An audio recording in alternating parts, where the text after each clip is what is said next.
नमस्ते दोस्तों, आप सभी का स्वागत है मेरी जीवन कहानी में। मैं अनीता हूँ और आज मैं आपको अपने जीवन का एक ऐसा अध्याय सुनाने जा रही हूँ जिसे किसी और से कभी नहीं बांटा। दोस्तों, मैं अब तक 2 शादी कर चुकी हूँ। मेरी पहली शादी बस 21 साल की उम्र में हुई थी। मेरे पति का नाम रोहित था।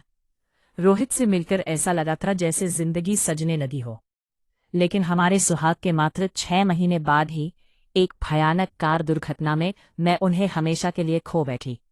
जिस उम्र में लड़कियां अपने सपनों के महल सजाती हैं, वो मैं विधवा के काले कपड़ों में सिमट गई। मैं सिमट गई। घर वालों के लिए मैं सिर्फ एक बोझ बन गई थी। 2 साल बीते, मेरे आंसू सूखे नहीं थे कि परिवार वालों ने मेरी दूसरी शादी करने का फैसला किया। मेरे दूसरे पति का नाम राजेश है। राजेश मेरा पति, जो उम्र में मुझसे 24 साल बड़े थे। इसका मतलब वो अब भी जवान नहीं था। उसकी उम्र बहुत ज्यादा थी, जिस वजह से वो मुझे कभी वो खुशी नहीं दे पाते जो एक नई नई दुल्हन को चाहिए होता है। उनके साथ मेरे नए जीवन की शुरुआत हुई। एक प्रतिष्ठित व्यापारी, बड़ा बंगला, पैसे की कोई कमी नहीं। लेकिन मेरी आत्मा के खाली कोनों को भरने वाला कोई नहीं था। मेरी माँ हमेशा कहती, अनीता बेटी, तुम्हारे लिए तो भाग्यशाली हो कि राजेश जी जैसे अच्छे घराने में दूसरी शादी हो गई। लेकिन वो क्या जाने कि सोने के पिंजरे में भी पंछी घुटन महसूस करता है। राजेश मेरा पति अक्सर काम में व्यस्त रहते। रात को घर आते तो बस खाना खा, हाँ आलिया पूछकर अपने कमरे में चले जाते।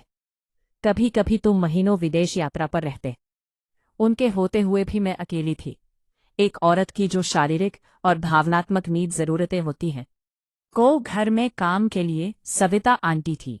वो सब काम संभालती थी और मैं अपने खाली समय में सिर्फ टीवी सीरियल देखकर या फोन पर फिल्में देखकर अपना मन बहलाती।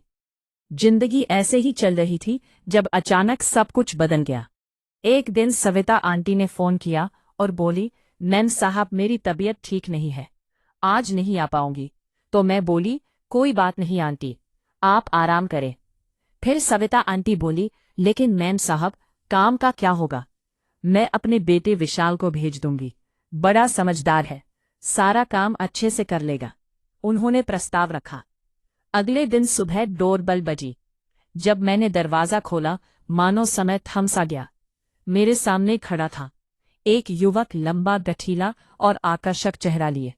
उसके काले बाल, गहरी आंखें और मुस्कुराते होठ देखकर मेरा दिल तेजी से धड़कने लगा।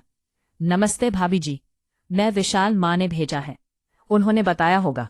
उसकी आवाज में एक मधुरता थी जो मेरे कानों में रस घोल गई। तो मैंने अपने आप को संभाला और कहा, हाँ हाँ, आओ अंदर। सविता आंटी के बेटे विशाल ने अपना काम शुरू किया।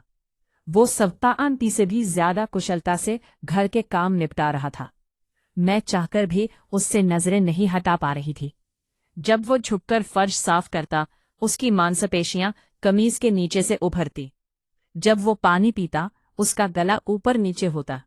हर छोटी हरकत मुझे मोहित कर रही थी। भाभी जी, और कुछ काम है? तबीयत में सुधार नहीं हो रहा था। मेरे लिए ये आशीर्वाद था। मैं सुबह जल्दी उठने लगी, अपने बाल संवारने लगी, थोड़ा मेकअप करने लगी, सिर्फ विशाल के आने से पहले तैयार होने के लिए। मैंने अपने कपड़ों पर भी ध्यान देना शुरू किया। कभी गहरी गर्दन वाला सूट, कभी पीठ खुली हुई कुर्ती। मेरी नजरें हमेशा उसकी प्रतिक्रिया देखने के लिए तरसती। लेकिन विशाल जैसे किसी देवदूत की तरह हमेशा सम्मान से पेश आता। एक दिन मेरे पति ने बताया, अनीता, मुझे 2 हफ्ते के लिए सिंगापुर जाना है। एक बड़ा प्रोजेक्ट मिला है। मेरा दिल एक पल के लिए धड़का और मन ही मन में सोची, 2 हफ्ते विशाल के साथ अकेले।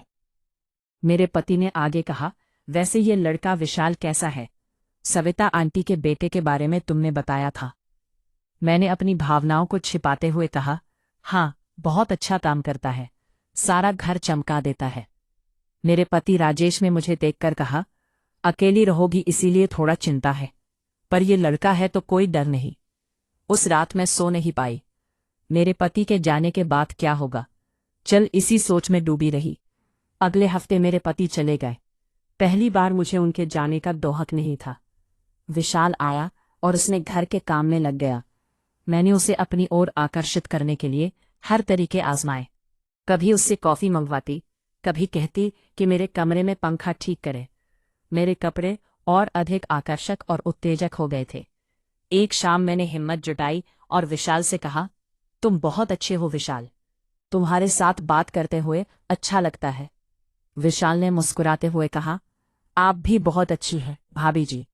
मुझे भाभी जी मत कहो, सिर्फ अनीता कहो, मैंने धीमे से कहा। विशाल असहज हो गया। जी वो हकलाने लगा।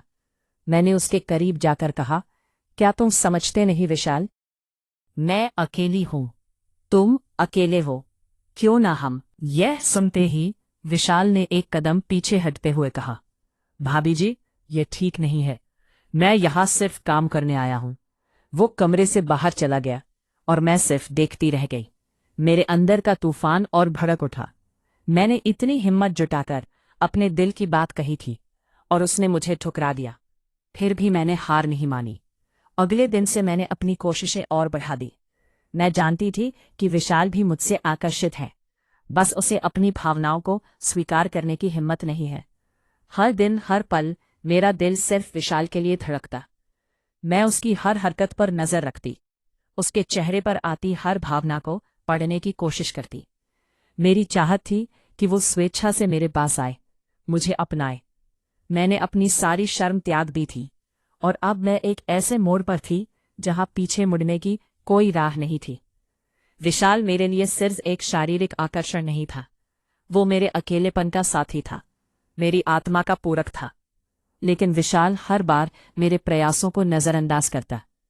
वो मुझसे दूरी बनाने लगा था। जब भी मैं उसके करीब जाती, वो अभी भी धड़क रही थी। मैं विशाल को पाना चाहती थी, किसी भी कीमत पर। मुझे नहीं पता था कि कैसे, लेकिन मैं हार मानने वाली नहीं थी। अगले दिन से मैंने अपना रवैया बदल दिया। मैंने उससे सीधे कुछ नहीं कहा, बल्कि अपने व्यवहार से उसे यह एहसास दिलाने लगी कि मैं उसके बिना अधूरी हूं। मैं कभी कभी उदास दिखती, कभी खुश। उसके सामने ऐसे कपड़े पहनती जो उसके मन में हलचल मचा दे। विशाल अब असहज महसूस करने लगा था। मैं जानती थी कि वो भी मेरी ओर आकर्षित है, लेकिन अपने सिद्धांतों के कारण दूर रह रहा है। मेरे मन में एक नई योजना आकार ले रही थी। अब मैं उस युवक को अपना बनाकर ही रहूंगी। एक रात मुझे नींद नहीं आ रही थी। मेरे मन में विशाल के प्रति बढ़ते आकर्षण ने मुझे बेचैन कर दिया था। अचानक मेरे मन में एक विचार आया, शायद अगर मैं उसकी मदद मांगूं तो वो मेरे करीब आएगा। मैंने अपने आप को साधारण कपड़ों में ढका और रात के सन्नाटे में सीढ़ियों की ओर बढ़ी। मेरा कमरा ऊपरी मंजिल पर था, जबकि विशाल नीचे नौकरों के कमरे में रहता था। जैसे ही मैं सीढ़ियों से उतर रही थी, मेरा पैर वास्तव में फिसल गया और मैं गिरने लगी। आयोवा मेरी चीख पूरे घर में गूंज गई। चंद सेकंड में ही विशाल दौड़ता हुआ आया। उसके चेहरे पर चिंता के भाव थे। भाभी जी आप ठीक तो है?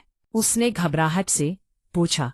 मैं दर्द से कराते हुए बोली, मेरा पैर शायद मोच आ गई है, मैं उठ नहीं पा रही हूं। विशाल ने झुककर मेरे पैर को देखा और फिर कहा, दी आपको तुरंत कमरे में ले जाना होगा, अगर आपकी इजाजत हो तो। मैंने दर्द भरी आवाज में सिर्फ सिर हिलाकर हाँ कह दिया। विशाल ने धीरे से मुझे अपनी बाहों में उठाया। मेरे शरीर के उसके शरीर से लगते ही मेरा दिल तेजी से धड़कने लगा। मैं उसकी आंखों में देख रही थी और पल भर के लिए मुझे लगा कि उसकी आंखों में भी कुछ था, शायद चिंता से कहीं ज्यादा कुछ। वो मुझे धीरे धीरे सीढ़ियां चढ़ाकर मेरे कमरे तक ले गया। मैंने अपनी बाहें उसके गर्दन के चारों ओर डाल रखी थी और अपना सिर उसके कंधे पर रखा हुआ था। उसका गर्म सांस मेरे चेहरे पर महसूस हो रहा था। मेरे लिए समय जैसे थम सा गया था।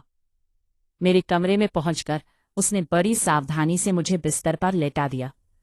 मैं नहीं चाहती थी कि वो जाए, इसलिए मैंने तुरंत उसका हाथ पकड़ लिया। विशाल मुझे छोड़कर मत जाओ, मैंने भावुक होकर कहा कि मैं अकेली महसूस करती हूं। क्या तुम समझ नहीं सकते कि मुझे तुम्हारी कितनी जरूरत है? विशाल कुछ देर चुप रहा, फिर उसने धीरे से कहा, भाभी जी आपको डॉक्टर की जरूरत है, मैं अभी डॉक्टर को फोन करके बुलाता हूं।